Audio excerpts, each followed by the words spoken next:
Hello everyone. Today we would like to discuss a manufacturing company which is Faber-Castell. We want to explain about how the pencils are produced.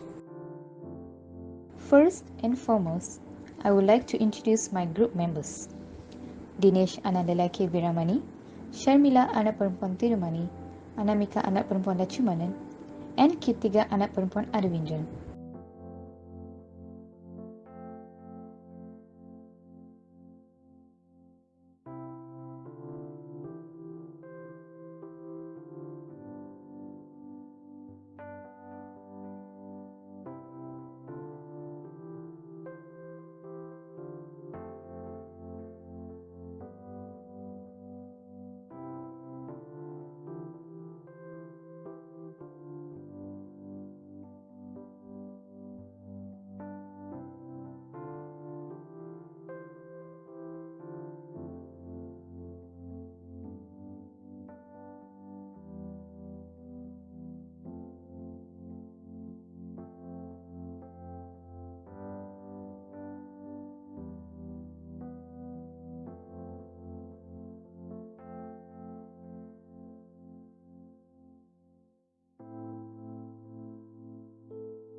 We will discuss 5 contents, which is background of manufacturing company, basic concept, cost accumulation and cost assignment, conclusion, and reference.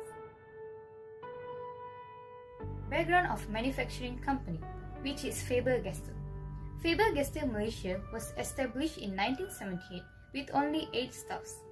It has achieved many recognized certifications and was also selected as Super Brand in 2002. Officiated on November 13, 2002, one of the factory's special features. World Longest Pencil awarded by Guinness World Records, measuring 19.75 meters and in height and 0.8 meters in diameter, making its landmark in Malaysia. Faber-Castell Malaysia moved its latest factory in September 2002. Basic concept contains several units. Firstly, cost unit. Faber-Castell cost unit is per dozen of pencils. The following are the cost center for Faber-Castell pencils. Production cost center is the machinery department. Service cost is the stores. Process cost center is the mixing department and packing department. Now, I would like to explain the third basic concept for Faber-Castell pencil. It is cost object. Cost object is a product or activity for which company want to assign and certain the cost. There are 4 cost objects for produce Faber-Castell pencil. It is cost of material. The cost of materials that will be used to produce Faber-Castell are wood, paint, clay, and graphite. These are the important things that should have to make Faber-Castell pencil. The second cost object is cost of labor. The cost of labor is the sum of all wages paid to employees as well as the cost of employees' benefit and payroll taxes paid by an employer. The cost of labor to produce Faber-Castell pencil is need to pay wages and salary for employees.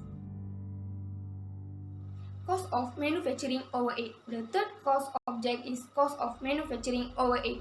There are 4 costs of manufacturing overhead to produce Faber-Castell pencil. It is maintenance, salary supervisor, utilities, and rent for factory needed to pay. Cost of packing and transportation. The pencil will be packed in a box and safely sealed with plastic. After that, the pencils are ready for shipment. Next, I will explain about sunk cost. Sunk cost is a past expenditure that cannot be recovered and not relevant to a firm when deciding how much to produce. The first sunk cost that will be used in producing Faber-Castell pencil is cost of depreciation of machinery. Faber-Castell use many types of machine for production, so they will have depreciation of machinery for every year. Depreciation is a measure of how much a piece of equipment value drops in each year. The second sunk cost is cost of research and development. The cost of research and development used in producing Faber-Castell pencil because Faber-Castell pencil go through with quality tests. Now I like to explain about conversion cost. Conversion cost is labor cost and manufacturing overheads are needed to convert raw materials into finished goods. It is included direct materials. Faber-Castell pencil need to pay rent of factory, utility bills, factory insurance, and machinery depreciation, including direct materials. Product cost is manufacturing cost. It means all costs are using in factories only. Product cost divided into 2 types, which is prime cost and production overhead. Prime cost divided into 3 items, which is direct material. Direct materials is material are using directly for a product. Faber-Castell company using wood, clay and white as direct material for a pencil. Second item is direct labor.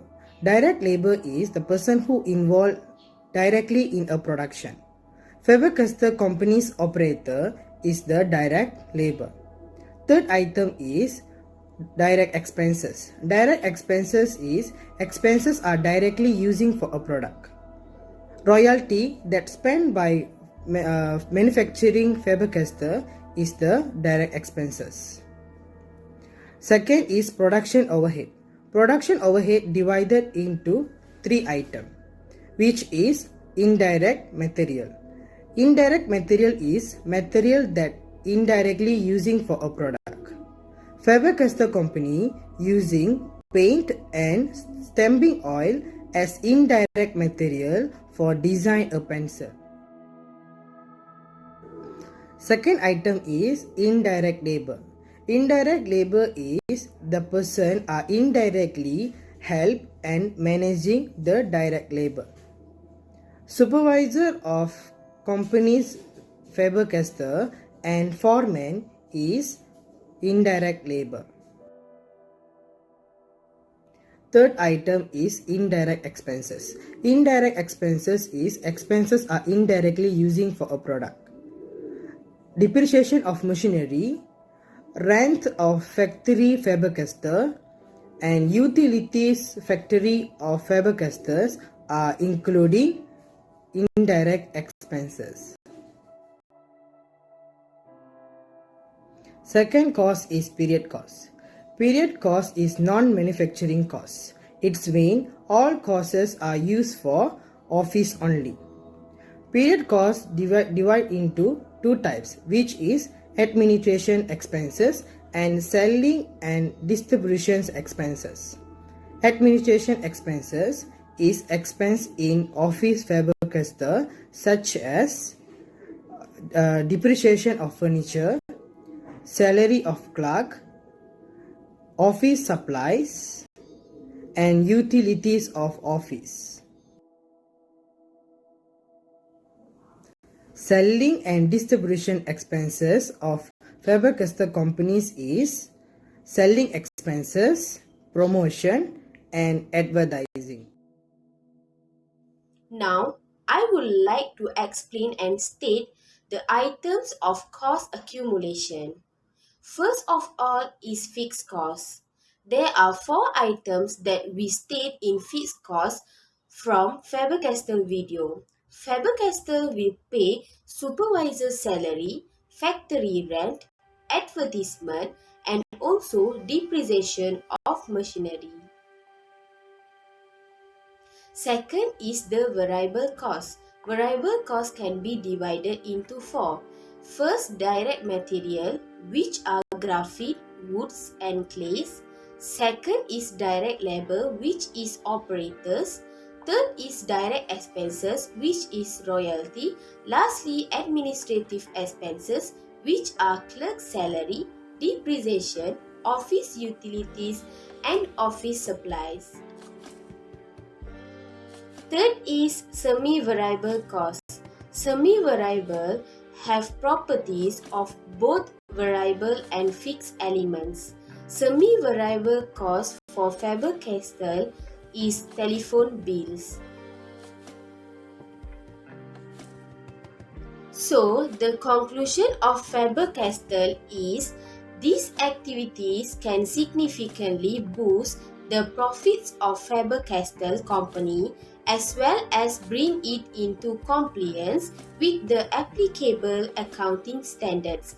The cost accountant primarily responsible of manufacturing Faber-Castell accounting activities. We hope that we gain knowledge about basic concept, decision making, and cost for stock valuation. We also can identify each of the elements from the Faber-Castell video. We also analyze one by one, starting from the process and ending. That's all from us. Thank you.